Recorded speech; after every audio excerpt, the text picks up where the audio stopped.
You see, Anderson, that'll teach you to run your big fat mouth.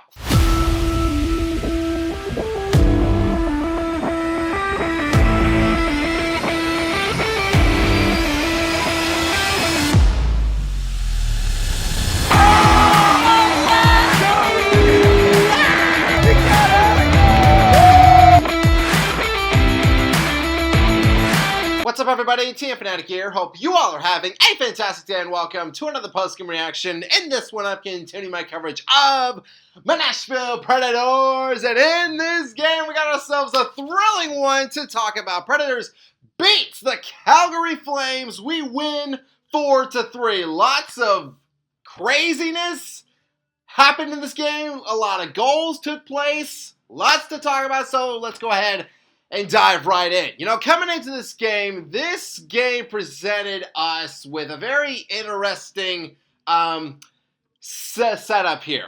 We had the Predators and the Flames. Both teams coming into this game had the exact same record of 18, 18, and 4.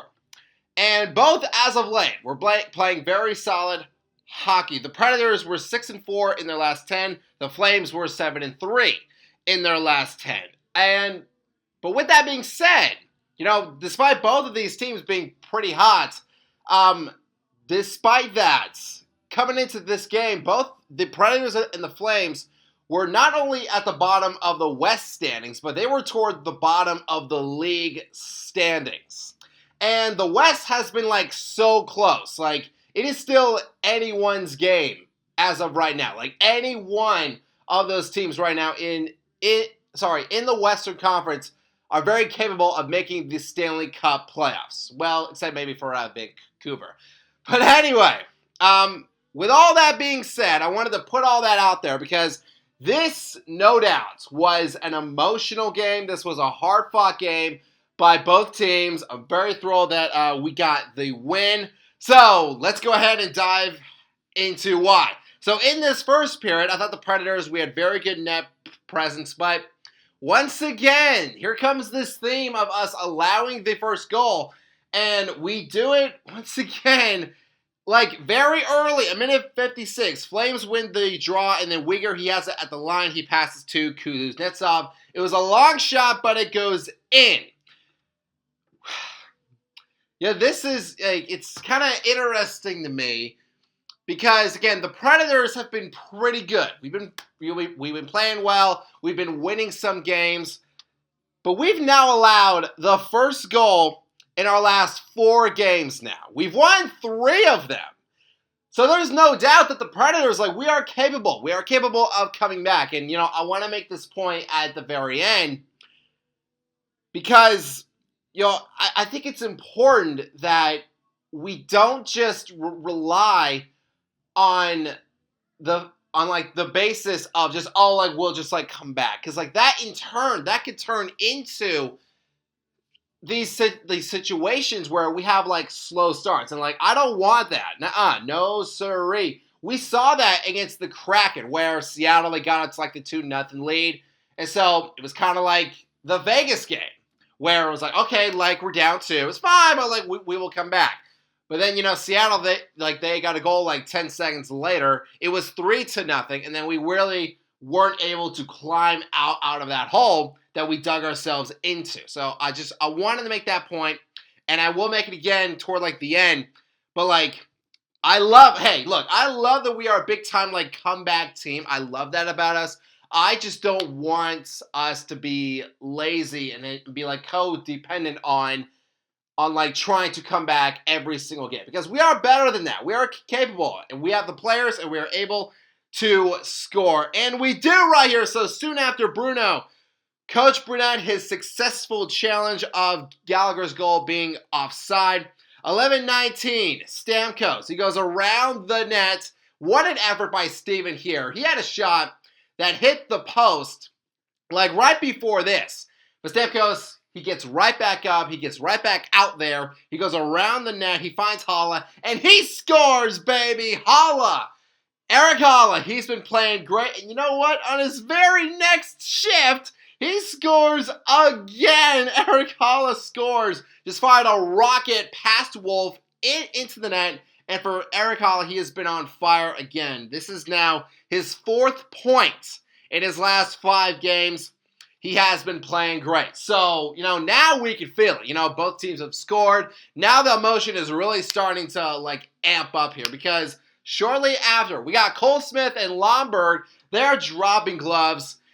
And then, I've been a hockey fan for a very long time. I've been a Preds fan for a very long time. And I've seen a lot of crap. What we saw Beecher do, and the result is near the top of the list. So Beecher and Michael McCarron, they kind of get into it. And then Beecher, with the rest holding Michael back, Beecher sucker punches him in the face. Michael goes down. And as a result of this, okay, I don't think Michael did that much. No way. Not compared to Beecher, no! As a result of this, Beecher is given, obviously he was given a 10-minute misconduct, but so was Michael! And I'm sitting there, me and my dad were watching this, and we're going, what did Michael do to deserve that? That's injustice right there. That is so wrong. That's so wrong because Michael, he didn't do anything. For what? What was the misconduct for? Because he got hit? That's not... He was doing what the refs were telling him to do. He didn't do anything. Beecher should be the one. That just angered me. We should have at least gotten a man advantage from that. Because that's just wrong. I'm sorry. That is just wrong. And then right after that, right after all that happened, Anderson, he scores for the Flames. And this is why that's why I said what I said in the start. Is that Anderson, he goes right to the Preds bench. And he starts just chirping away. He's starting to talk that trash.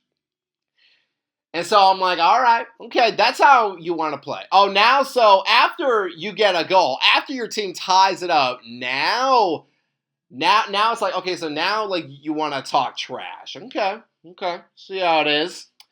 Don't worry, bro, we would make you pay for that. So in the second period, 4:08, Predators, we retake the lead. And what a way to do it right here. So Wolf, who was playing the puck quite a lot in these first 2 periods, tries to play it again. But Ryan O'Reilly sneaks up right behind him, baby. He intercepts it, and then he gets it to Bunting, and then he scores, baby. Oh, my goodness. What a way to do it again. What a way to retake the lead.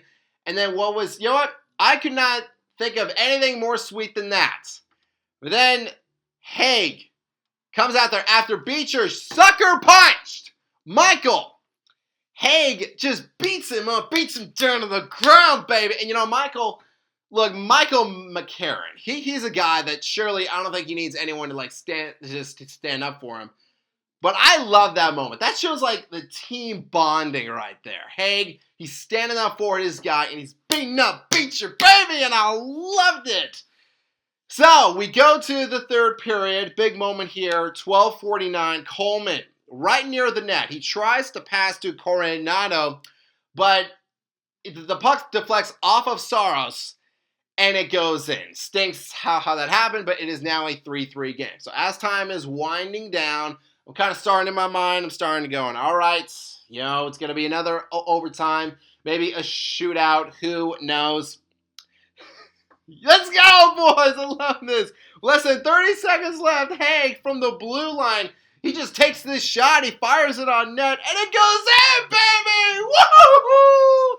Oh, that's what I'm talking about, boys! And this one feels so good because the Predators, Preds fans, as we know, we've been the victims of this. We've been the victims of just conceding these 1-goal leads with so little time left. That Caulfield one still haunts me. But here it was us. That got the game-winning goal. And in the end, again, Predators with a big-time win. We beat the Flames. We get that extra point, and we sweep the season series, baby. And again, an emotional, hard-fought win, one that we definitely earned. And when it comes to these games where, I'll call it like it is, this game was high stakes, because points during this point of this season, they are so precious. Like, it's important to get those. And not only did we have, like, one guy step up, we had a ton of guys on this practice team step up, baby. A few I mentioned already, like Holla, he got 2 goals. Hay got a point. But Michael Bunting, also, he had a great day. A goal and 3 assists in this game, baby. I love this. And here is, I think, the most impressive stat. And I think this speaks volume to just how great the Predators' offense has been. So, the Flames, again, I mentioned how they were, like, red hot. They had a 3-game win streak coming into this game. I'm really excited to say this. So, Calgary, they outscored their opponents 10-4 during that 3-game win streak. 10-4! Calgary put up 10 goals in 3 games. Not only was there, not only did the Flames have, like, good scoring, but they had, like, good defense as well. The Predators come into their house, I think it's called, like, the Saddle Dome, which is weird. Like, weird how that thing looks.